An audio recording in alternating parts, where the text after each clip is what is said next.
जैसे कि last class में हमने इन कंप्रेसर के टर्मिनल्स आइडेंटिफाई करने के लिए आप लोगों को प्रैक्टिस करवाई थी। कॉमन रनिंग और स्टार्टिंग किस तरह से आइडेंटिफाई होती है, लेकिन कुछ स्टूडेंट्स के जहन में दोबारा से कन्फ्यूजन आ रही है कि किस तरह से फाइंड आउट किया जाए ताकि हम अपने नतीजे पर पहुँच जाएँ। उसके लिए सबसे पहले तो आपके पास मल्टीमीटर होना चाहिए। विदाउट मल्टीमीटर भी हम कर सकते हैं एम्पीयर की सूरत में, लेकिन वो प्रोफेशनल्स के लिए है। बिगनर्स अगर मल्टीमीटर यूज़ करते हैं तो इससे इनको हमेशा जो है ना आसानी रहेगी अपने काम को फोकस करने में और किसी भी चीज़ के रिज़ल्ट को हासिल करने में। और आप सबसे पहले अपने पास मल्टीमीटर और एक कॉपी पेन रख लें ताकि जो वहाँ से रेजिस्टेंस फाइंड आउट होती जाए आप उसको लिखते जाओ।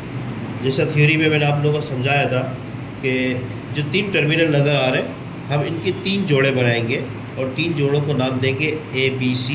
पहले ए को बी के साथ, फिर ए को सी के साथ, बी को सी के साथ, बी को ए के साथ, सी को बी के साथ, सी को ए के साथ। इस तरह से करके तीनों जोड़ों की रेजिस्टेंस को फाइंड आउट करेंगे और फिर इस पर फैसला करेंगे कि कॉमन, रनिंग और स्टार्टिंग उसी थ्योरी के लिहाज से फाइंड आउट करेंगे जो आपको मैंने इनकी वैल्यूज़ बताई थी।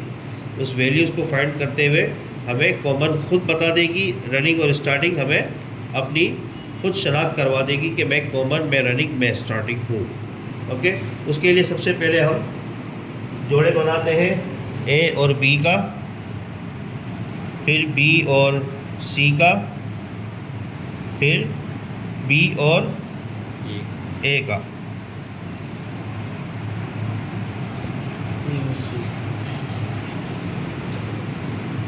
इसमें कुछ मसला आ रहा है, चलो ए और सी होगा। हाँ, ए और सी का, ठीक है।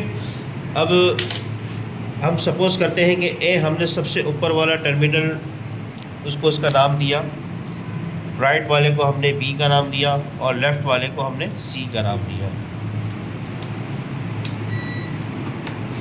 ठीक है। ए और बी को जब हम रेजिस्टेंस चेक करें तो हमारी क्या वैल्यू आ रही है?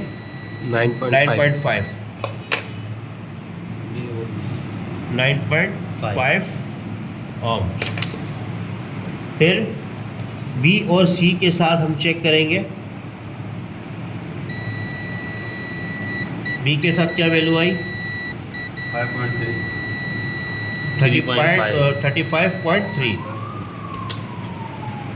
35.3। अब सी और ए के साथ क्या वैल्यू आई? 26.2। अच्छा, अब इस रीडिंग के हिसाब से सबसे ज़्यादा जो रीडिंग हमें मिल रही है वो किस जोड़े में मिल रही है? बी और सी, मतलब बी और सी निचले दोनों टर्मिनल्स। और ए और बी के साथ हमें क्या रीडिंग मिल रही है सबसे कम? उससे जो ऊपर हमें जो रीडिंग मिल रही है वो सी और ए के साथ मिल रही है। थ्योरी में मैंने आप लोगों को जो लिखवाया है उस हिसाब से अब आप मुझे फ़ौरन से ये बता दें कि कॉमन, रनिंग, स्टार्टिंग इन तीनों के जोड़े कौन कौन से कहलाए जाएंगे। सबसे कम रीडिंग जिसमें आएगी वो जोड़ा कौन सा होगा? कॉमन और रनिंग का, ठीक है। जिसमें सबसे ज़्यादा वैल्यू आएगी वो जोड़ा होगा रनिंग और स्टार्टिंग का, ठीक है। और फिर उससे जो कम वैल्यू आएगी उसमें जोड़ा बनेगा कॉमन और स्टार्टिंग का। अब सबसे आसान और बिल्कुल इजी वे में आपको मैं एक छोटा सा और हिंट दे दूं कि सबसे कम वैल्यू कॉमन और रनिंग में आपने मिलेगी, ठीक। उससे ज़्यादा वैल्यू जो मिलेगी वो कॉमन और स्टार्टिंग में मिलेगी और सबसे ज़्यादा रनिंग और स्टार्टिंग में मिलेगी। इसके बाद आप जो सबसे ज़्यादा जिस जोड़े में वैल्यू मिली है, जो सामने ऊपर एक बच जाने वाला टर्मिनल है, उसको आप कॉमन आइडेंटिफाई कर लो, ठीक है। इसका नाम हमने अब कॉमन रख दिया, ये कंफर्म हो गया। अब जिन दो जोड़ों के दरमियान आपस में सबसे ज़्यादा वैल्यू आ रही है, उन दोनों जोड़ों में कोई एक स्टार्टिंग है और कोई एक रनिंग है।